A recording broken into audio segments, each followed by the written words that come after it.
सरिता।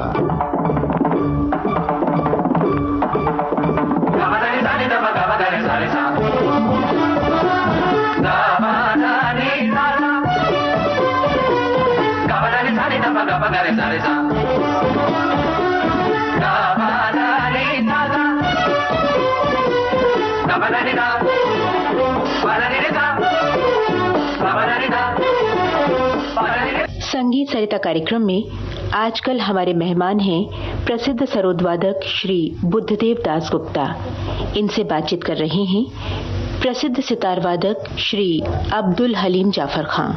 बुद्धदेव जी, जैसे कि मैंने कहा था कि हमारी संस्कृति बहुत ही वास्ट है, फिलॉसफी बड़ी वास्ट है और हर फील्ड में हम बड़ी गहराई में जाते हैं। हमारे यहाँ स्कॉलर, म्यूजिकोलॉजिस्ट, थियरिस्ट, एकॉस्टिक वैल्यू जानने वाले लोगों ने अपने अपने रास्ते से कुछ तलाश किया है, जिसमें मैंने हमारे स्वामी प्रज्ञानानंदा स्वामी जी, जो कि वेदास पे अथॉरिटी हैं, उनकी किताब है स्टडी ऑफ इंडियन म्यूजिक, और कई किताबें उन्होंने लिखी हैं। सिर्फ मेरा उद्देश्य ये था पूछने का कि 10th सेंचुरी, 10वीं शताब्दी और उसके पहले विपांची वीणा, गोधा वीणा, चित्रा वीणा, रुद्र वीणा, इसका कोई परिणाम रबाब पर पड़ा है, और उन्होंने ये भी कहा है कि वो गज से बचते थे। आपका क्या ख्याल है? विपंची वीणा, रुद्र वीणा, गोधा वीणा, ये सारे की ही कुछ न कुछ देन अफगानी रबाब के ऊपर आया। गोधा वीणा से चमड़े की सवाल आई, क्योंकि गोधा एक ऐसी जानवर थी जो पानी में भी रहे। ऐसा कोई जानवर था? अच्छा, जो पानी और खुश्की में दोनों जगह चलता था। इसी के चमड़े से सरोद की तबली, रबाब की तबली पहली बार छाया हुआ था, ऐसा सुना जाता है। तो हमारे सामने तो कैमरा नहीं है, इसलिए सरोद की साज, इसकी विभिन्न अंश की आकृति क्या है और उससे इन बिनाओं से क्या ताल्लुक है, ये मैं दिखा नहीं सकता। हाँ, मेरा मतलब ये है कि विजुअल वो साज अगर आप साथ में दिखाएं तो बतला सकते हैं कि इसका ये हिस्सा यहाँ है, तबली यहाँ है। बिल्कुल ठीक है। फिर भी गज की बात अपने जो कहे, गज से एक किस्म के रबाब बजाया जाता था और उसके लिए ही रबाब में वो पसली थे, जैसा गज चलाने में आसानी हो जाए। अच्छा, आपका मतलब है कि जैसे दिलरुबा और इसराज, इसमें चमड़े के साथ दो खड्डे रहते हैं आजू बाजू में, जिसको आप पसली कह रहे हैं जी। अच्छा, वो गज की जगह है, वो गज चलाने की जगह है। तो एक किस्म के रबाब जरूर गज से बजते थे, लेकिन अफगानी रबाब जैसे जहाँ से सरोद की उत्पत्ति है, वो तो जवे से बजता रहा। जवे में कुछ फर्क है साहब? ये लकड़ी का होता है या नारियल के छिलके का, या मिजराब में मोम लगा देते हैं? कितने किस्म के जवे हैं? मिजराब में मोम लगा के एक किस्म के जवे मैं देखा, मैं खुद बजाता जो, वो नारियल के छिलके से बने हुए। तो इसको आप स्क्वायर काटते हैं या तिकोना काटते हैं? तिकोना काटते हैं। इसी से अब इकहरी ताने और दोहरी ताने, इसका संबंध क्या है? एक ही स्वर की परंपरा, जैसे आपने सही बताया कि एक स्वर में एक ही जवे की आघात है, यानी एक जवे की आघात में एक ही स्वर बजेगा, तो वो एक हरी तान है। वो डा हो या रा हो, और एक स्वर में जबे की आघात 2, 3 या 4 भी हो, एक से ज्यादा होने से वो दोहरी तान। इसके एक और नाम तोड़ा है। पेश कर रहा हूं, एक स्वर परंपरा सुनिए।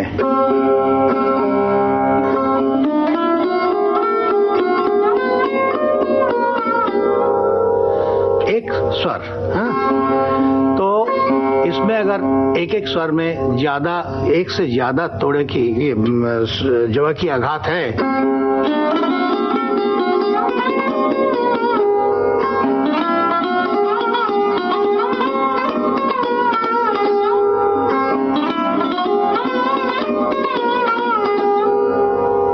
ये तोड़े हैं। और इसके अलावा एक हरी में अगर ये बजे,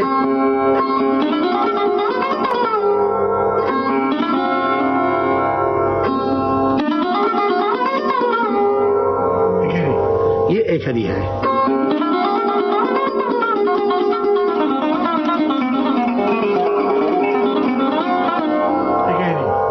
और इसी को अगर हम दुगने या चौगने जवे से बजाते हैं तो दुगनी हो गई दुहेरी, 4 जवे लगा दिए तो चौगनी, ऐसा हो जाता है वो। एक बात कहना बड़ी जरूरी है कि ये एक हरी तान है तो सितार की इलाका। हम लोग सरोदियों इसके पीछे दौड़ रहा हूं, मैं भी इस चक्कर में काफी दिनों फंसा, लेकिन ये मेरे ध्यान में आया कि इलाका है सितार की।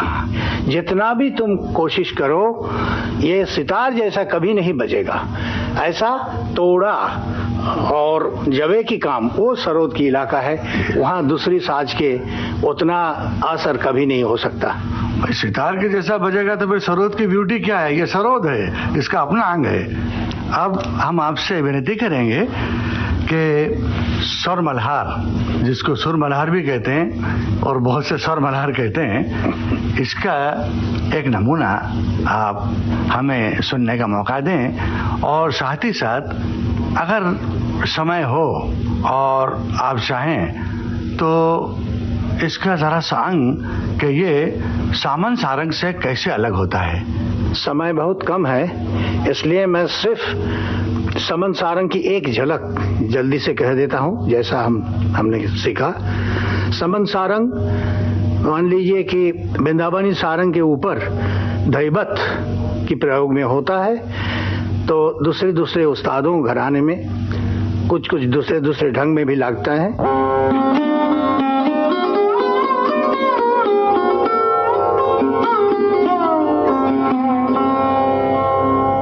इसके बाद सुर मल्हार की गत पेश कर रहा हूं।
आप सुन रहे थे सरोद पर राग सुर मल्हार।